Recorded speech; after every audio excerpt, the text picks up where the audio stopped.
The morning sun filtered gently through the blinds, casting golden stripes across the polished hardwood floor of Marcus Johnson's living room. It was quiet, just the hum of the ceiling fan and the faint sound of birds outside. Marcus, a tall, broad-shouldered man in his mid-30s, leaned back on the sofa, coffee mug in hand, savoring the calm. After years of deployments overseas, he cherished these rare mornings of peace in his suburban neighborhood. But peace has a way of being fragile. Just as he was about to take another sip, a shadow passed across his window. Then another. The faint crunch of gravel echoed outside. Marcus frowned, setting his mug down. Through the blinds, he spotted an unmarked black SUV pulling up in front of his driveway. Its tinted windows reflected the morning sun like dark, watchful eyes. The driver's door opened. A man stepped out, dressed in tactical gear with a vest that read HOA Police in bold letters. Another followed, then two more. They moved in formation, heavy boots pounding the pavement, like soldiers staging a raid.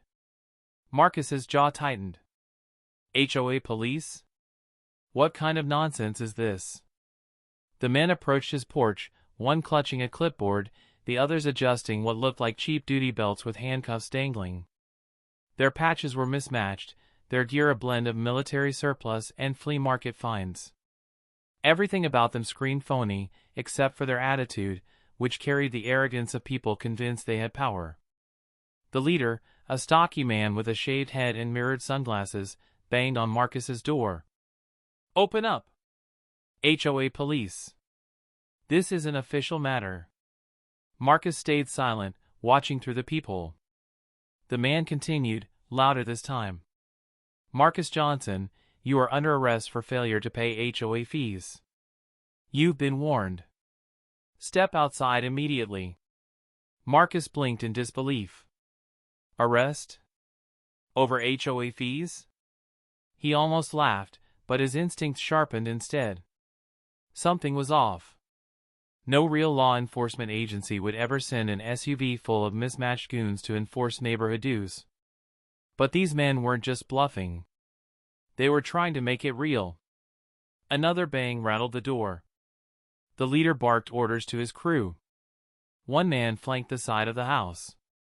Another rested his hand on what looked like a taser clipped to his belt. Neighbors began to notice. Curtains twitched. A man watering his lawn across the street froze, hose dangling in his hand. A mother tugged her child back inside, whispering nervously. Smartphones started to appear, recording, waiting. Marcus exhaled slowly, steadying himself. His heart rate didn't spike the way most people's would in this moment. Years of training in the special forces had taught him to control fear, to assess before acting. These men wanted intimidation. They thrived on fear. They weren't going to get it from him. He opened the door. Calm, collected. His presence alone seemed to make the fake officers pause. Marcus's posture was straight, his gaze unwavering. He didn't speak right away, he just looked at them, forcing the silence to stretch. The leader stepped forward, puffing up his chest. "Mr. Johnson, you failed to pay mandatory HOA fees. We're here to detain you and seize property as authorized." He flashed a laminated card that might have fooled someone less observant. Marcus didn't even glance at it. Instead, he spoke evenly, his voice steady. "Who are you really?" The leader smirked. "Already told you. HOA Police. Now step outside, hands behind your back, or we'll have to use force." A tense beat passed. Then Marcus leaned in slightly, his words sharp but quiet enough to make the man flinch. "You came to the wrong house." The fake cop laughed nervously, but Marcus didn't waver. Neighbors watching from across the street caught it, the shift in the air, the feeling that this wasn't going to play out the way the intruders expected. The hook was set. What started as a calm morning was about to explode into a confrontation that would shake the entire neighborhood. The silence on Marcus Johnson's porch was thick enough to choke on. Four men in mismatched tactical gear stood inches from his doorway, their black SUV idling at the curb like a vulture waiting to feast. The so-called HOA police leader shifted his weight, tapping the clipboard against his vest as if it were a weapon. Marcus didn't flinch. His steady gaze unsettled them more than any weapon could. "You heard me," the leader barked, breaking the silence. "You're delinquent on HOA fees. That's a violation of Community Bylaws, Section 8, Code 12. We have authority to arrest you and seize assets until the debt is settled." He held up a stack of papers with a red stamp across the top that read "Final Notice." The font was crooked, the seal smudged. Anyone with common sense could tell it was fake. Marcus finally spoke, his tone calm but firm. "You're not law enforcement. HOA can send letters, maybe file a civil complaint, but they don't carry badges, and they sure as hell don't make arrests. Show me a legal warrant. Signed by a judge. Otherwise, you're trespassing." The men shifted uneasily, exchanging glances. One of them, younger and less disciplined, muttered, "Why is he talking like a lawyer?" The leader snapped his fingers, regaining their attention. "We don't need a judge. HOA has its own enforcement division. You signed the contract when you moved in, and now you'll face the consequences." Marcus tilted his head slightly, a trace of amusement curling at his lips. They actually believe their own script. "Let me get this straight," he said, voice low but carrying. "You're claiming a homeowners association runs its own police force? With powers to detain and arrest?" The leader squared his shoulders. "That's exactly what I'm saying." From the corner of his eye, Marcus noticed curtains twitching across the street. A neighbor had their phone aimed directly at the porch. Another stood by a parked car, pretending to check his mail but clearly recording. The entire street was beginning to tune in, and Marcus knew it. Good. Witnesses mattered. One of the fake officers, lanky with nervous hands, stepped forward. "Sir, we're asking nicely. Just come with us. It'll be easier. Pay your fines, and maybe you avoid jail time." Marcus let out a quiet chuckle, shaking his head. "You want me to handcuff myself and climb into your unmarked SUV, with no warrant, no real authority, no visible police unit? That's not law enforcement. That's kidnapping." The words hit like a hammer. Even the neighbors seemed to stir at the accusation, their phones raising higher. The leader's face flushed red. He wasn't used to being challenged. He leaned in closer, trying to tower over Marcus, but the Special Forces veteran's calm composure only made him look smaller. "You think you're smart?" the man growled. "You think you can just ignore the rules of this neighborhood? We enforce order. We make sure everyone pays their dues. Without us, there's chaos." Marcus met his glare with steel in his eyes. "Chaos? I've seen real chaos. And trust me, you don't have the spine for it." The insult landed sharp. The leader barked an order. "Cuff him." Two of the fake cops moved instantly, reaching for Marcus's arms. But he didn't budge. His body tense like coiled steel, his stance wide and ready. The air shifted again, neighbors could feel it, the sense that they were watching the opening moves of something dangerous. Marcus's voice dropped, cold and deliberate. "Touch me, and you'll regret it." The two men froze, hesitation breaking through their bravado. They weren't trained for real resistance. They were used to intimidation working on frightened homeowners. But Marcus wasn't frightened. The leader slammed the clipboard against his vest in frustration. "You don't have a choice. Either you come quietly, or we'll use force. And trust me, we will use force." Marcus tilted his chin upwards slightly, his tone almost mocking now. "Then go ahead. Show me what you've got." The challenge hung in the air like a storm cloud. For the first time, the fake HOA cops realized this wouldn't be the easy arrest they imagined. The crowd of neighbors leaned in closer, phones recording every second. The tension thickened. Marcus hadn't moved an inch, but he'd already shifted the balance of power.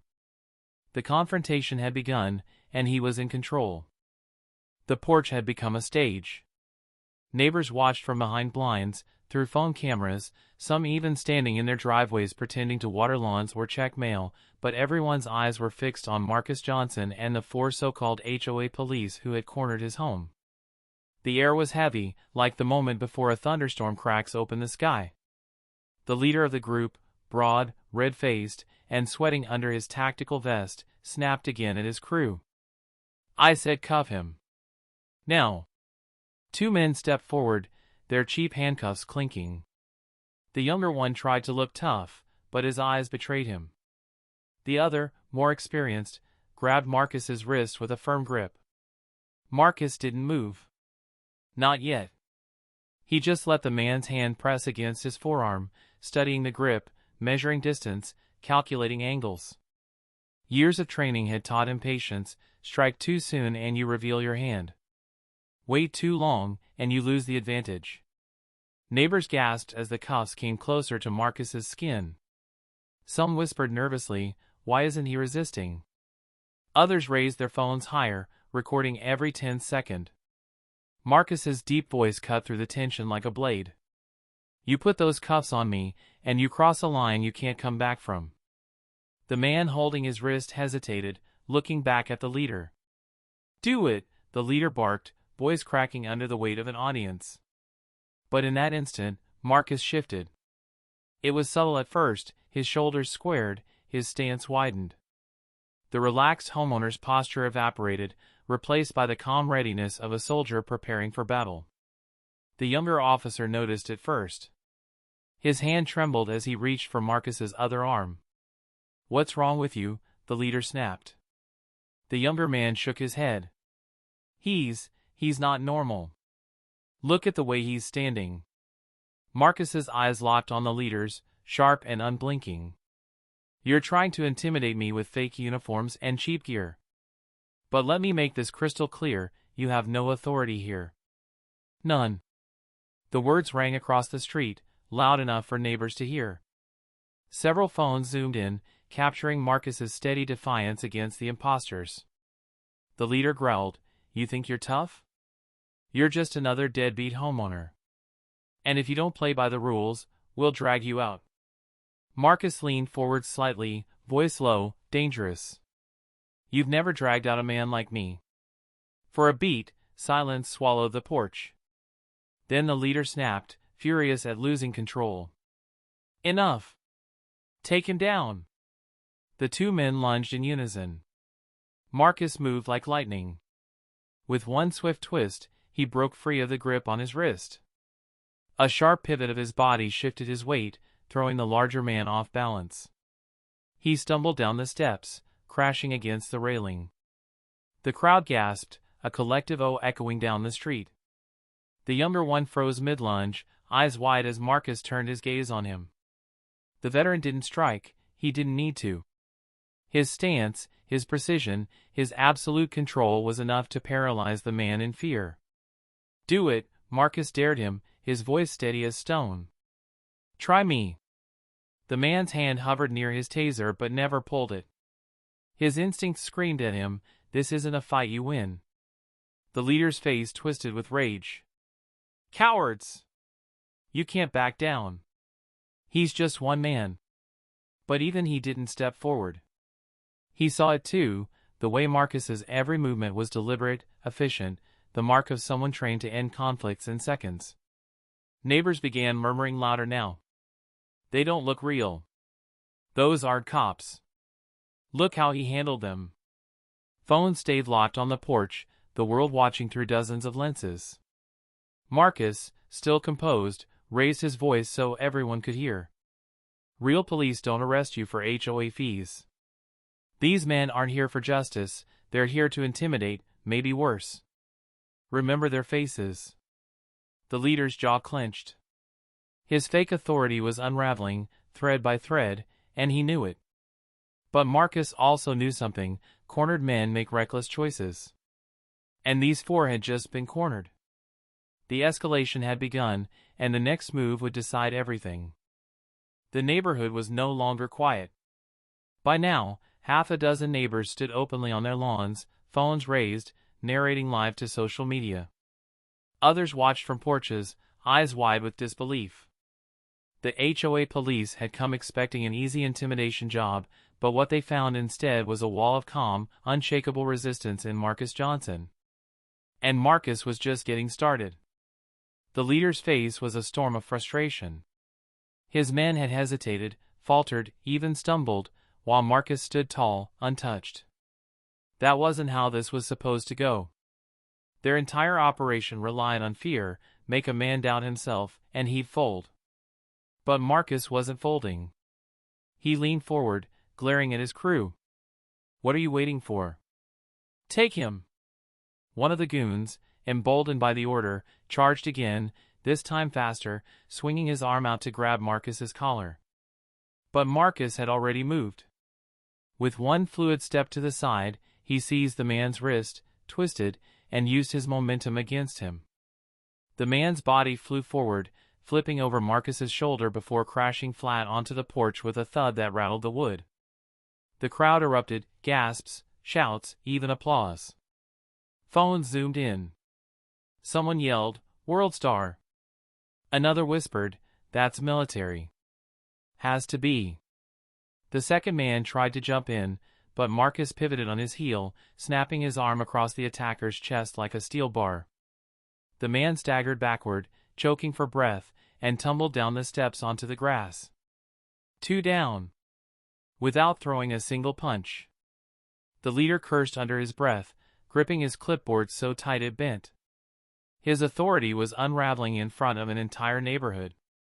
He pulled at the strap of his vest, puffing up his chest, but his voice cracked as he shouted, "This isn't over. We'll file more charges." Marcus turned his gaze on him, cold and sharp. "Charges? You can't even file your paperwork straight. You walk around with toy badges and thrift store gear, pretending to be cops. But here's the truth." He raised his voice so every neighbor could hear. "You're not law enforcement. You're criminals in costumes." Murmurs swept through the crowd. A woman across the street nodded, saying loudly, "He's right. They look fake." Another added, "Real cops don't show up in SUVs with no lights." The leader's remaining man shifted nervously, his grip tightening on the taser at his hip. He looked from Marcus to the crowd, then back again. His face betrayed doubt. Marcus locked eyes with him. "Don't even think about it." Something in his voice, calm, absolute, commanding, froze the man in place. His hand dropped from the taser. He stepped back, muttering under his breath. The leader was now alone. His so-called squad scattered like amateurs, leaving him exposed under the weight of dozens of recording phones. Sweat trickled down his forehead. Marcus stepped closer, each stride deliberate, controlled. He didn't need to raise his fists, his presence alone was enough. "You thought you could walk onto my property," Marcus said, voice low but carrying. "You thought you could put your hands on me, threaten me, scare me." The leader tried to puff up again, but Marcus cut him down with one final line, spoken so the whole street would remember. "You picked the wrong house." The crowd roared in approval, the tension breaking like a wave. Neighbors clapped, some whistled, and cameras caught every second. The so-called HOA police were no longer predators, they were prey. The power had shifted. Marcus was in control. And everyone knew it. The porch had turned into a courtroom. Phones stayed raised, neighbors lined the sidewalks, and whispers filled the air like buzzing bees. 2 of the so-called HOA police were sprawled on the ground, nursing bruised egos and aching ribs. A third had backed away entirely, wanting no part of what was happening. Only the leader remained standing, his fake authority unraveling before dozens of witnesses. Marcus Johnson didn't move fast or lash out violently, he didn't need to. His composure, his control, his unshakable presence spoke louder than fists. He took a slow step forward, forcing the leader to stumble back toward the steps. "You came to my home in fake uniforms," Marcus said, his voice clear and steady, carrying across the street. "You tried to intimidate me with bogus papers and a made-up badge. You put your hands on me. And now, in front of everyone here, I'm telling you the truth. He reached into his back pocket, pulling out a black leather wallet. With deliberate slowness, he flipped it open and held it high enough for the crowd to see. A military ID gleamed in the sunlight. Marcus turned it so the neighbors could capture it with their phones. The crest of the United States Special Forces was unmistakable. His name, his rank, his service history, all real, all official. "I'm not just your neighbor," Marcus declared, his tone commanding. "I served this country overseas. Special Forces. My job was to deal with men who used fear and lies to control people. And I promise you this, those men never lasted long." The crowd erupted. Gasps. Cheers. A woman across the street shouted, "I knew it. I knew he was military." Another neighbor yelled, "You mess with the wrong guy." The leader's face drained of color. His grip on the clipboard faltered. He glanced nervously at the phones aimed at him from every direction. His carefully rehearsed scam was collapsing, recorded from 20 different angles. Marcus stepped closer, pointing at the leader's vest. "This patch? Fake. That badge? Fake. This whole operation?" He swept his arm toward the SUV. "A scam. You're criminals pretending to be cops, and you thought nobody would call you out. Well, I'm calling you out." Neighbors began speaking louder, their courage growing. "They're frauds," someone shouted. "Call the sheriff," another yelled. Phones dialed 911. The leader tried to salvage control, raising his voice in a shaky shout. "Don't listen to him. He's lying. He's resisting arrest." But the crowd didn't buy it. "Resisting what arrest?" a neighbor barked back. "HOA can't arrest people." Another added, "If you were real cops, you'd have squad cars, radios, and backup. You're a joke." The leader's lips trembled. His authority was gone, stripped bare by the truth and the crowd's outrage. Marcus didn't shout. He didn't need to. He simply lifted his ID higher, letting the sun glint off the card. Real soldiers fight for justice. Fake cops hide behind paper and threats. Remember that difference. The crowd clapped, some cheered, and others closed in with their cameras to capture the leader's defeated expression. The two men still on the ground scrambled to their feet, avoiding Marcus's eyes, trying to blend back toward the SUV. But it was too late. The truth was exposed. The entire street now knew exactly what they were, imposters.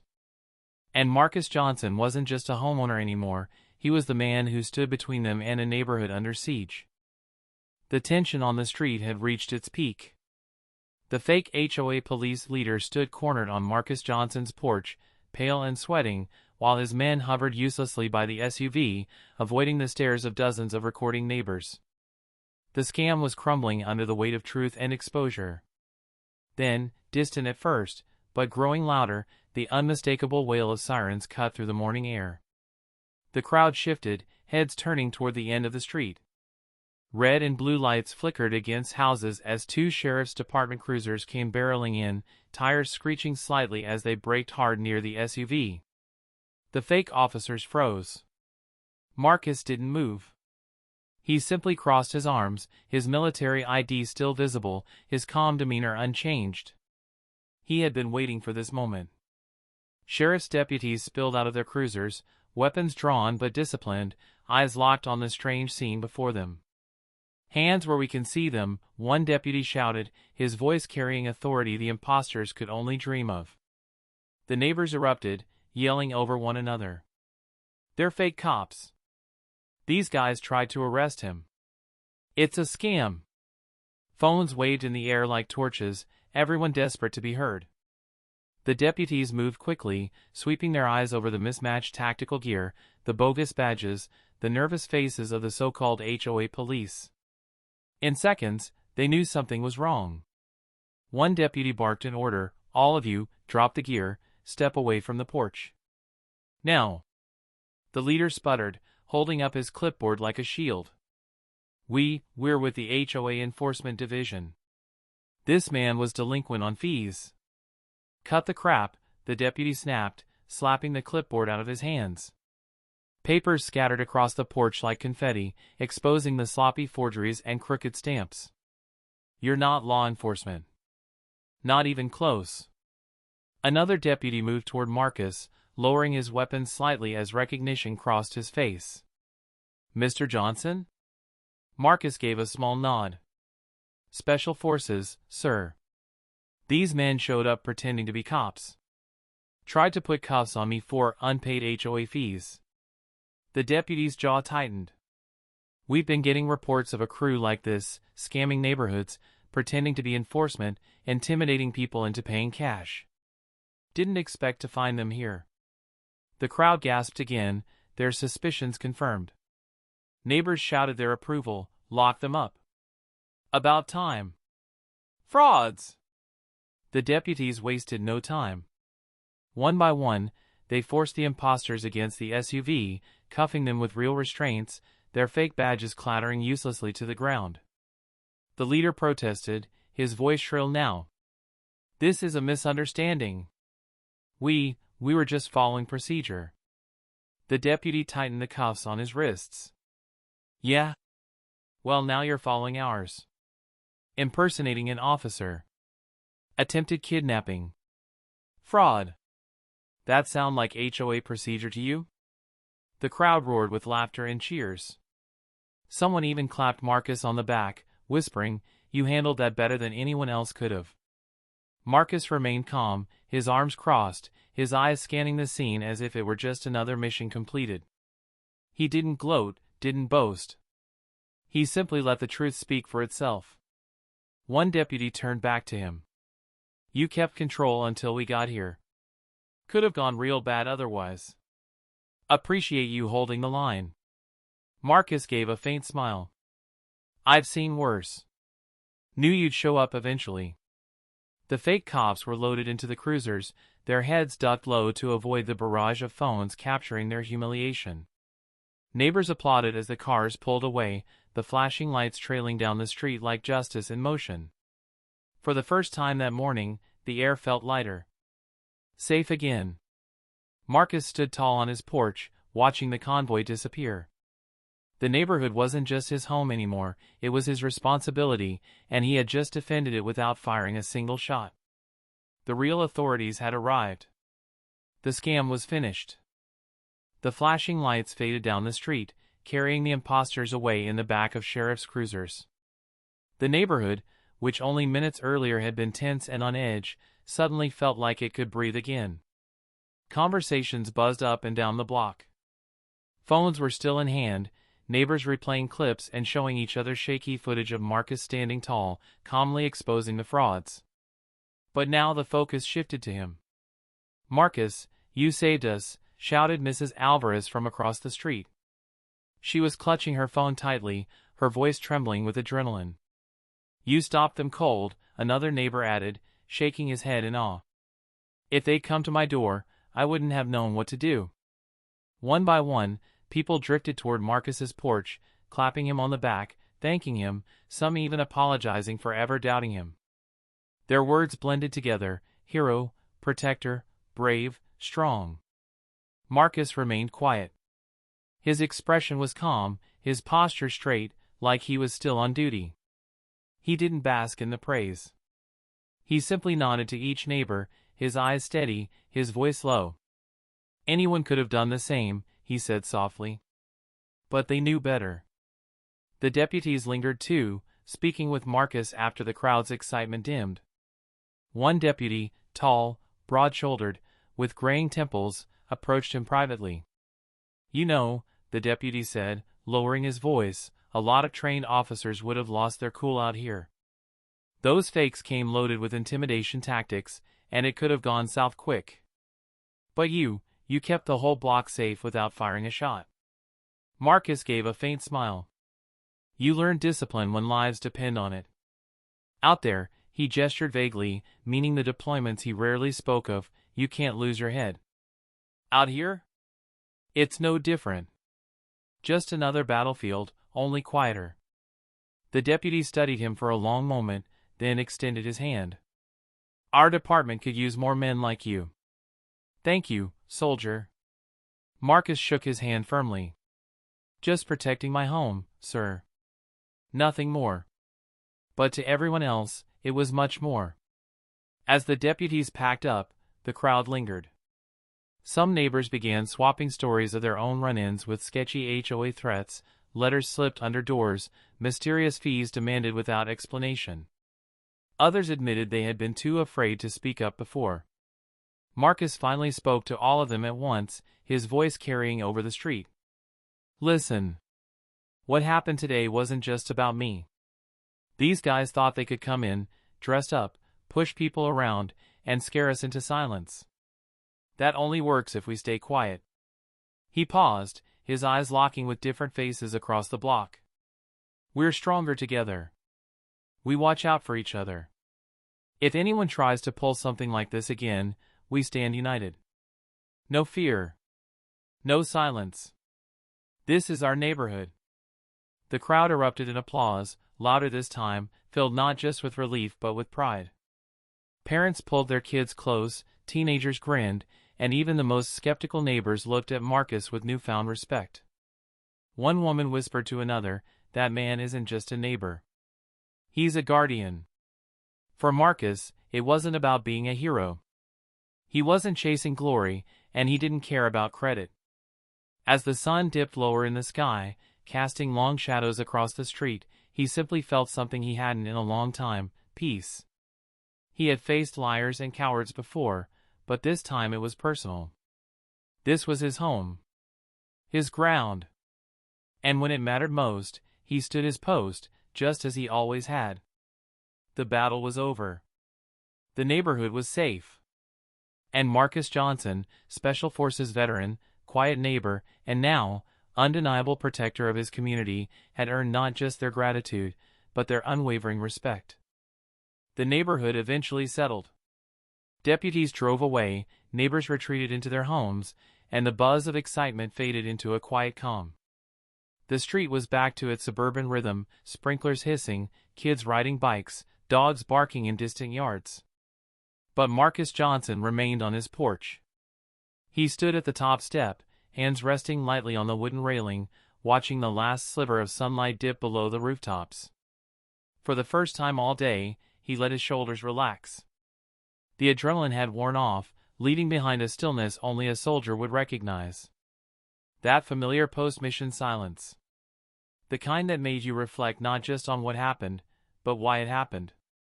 Marcus looked down at the scattered papers still lying near his porch, remnants of the fake clipboard the imposters had used. Sloppy copies, forged stamps, empty threats. Tools of intimidation.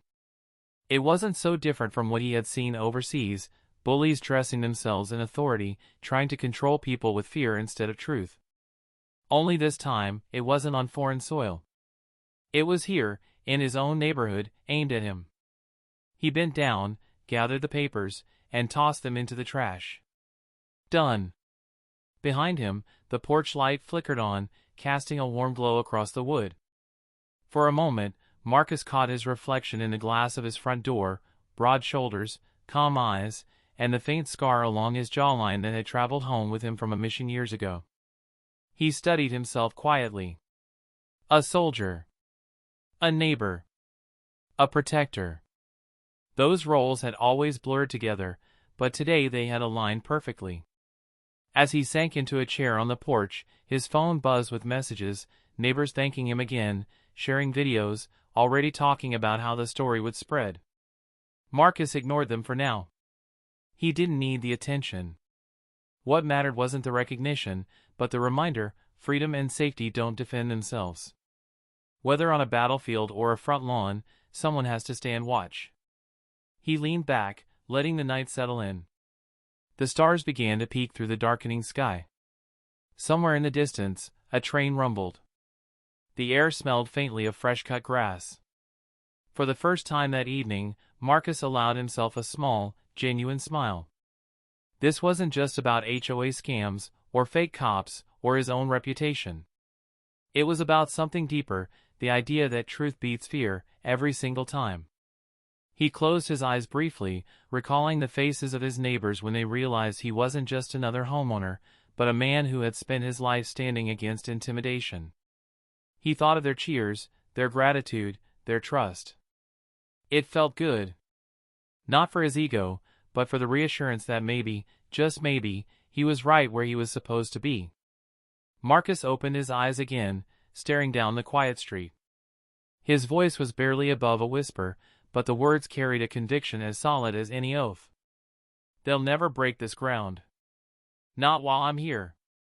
And with that, Marcus Johnson, Special Forces veteran, quiet neighbor, and guardian of his community, settled deeper into his chair. His watch wasn't over. But tonight, for the first time in a long time, he allowed himself to rest. The battle had been won. The neighborhood was safe. And the soldier was finally home.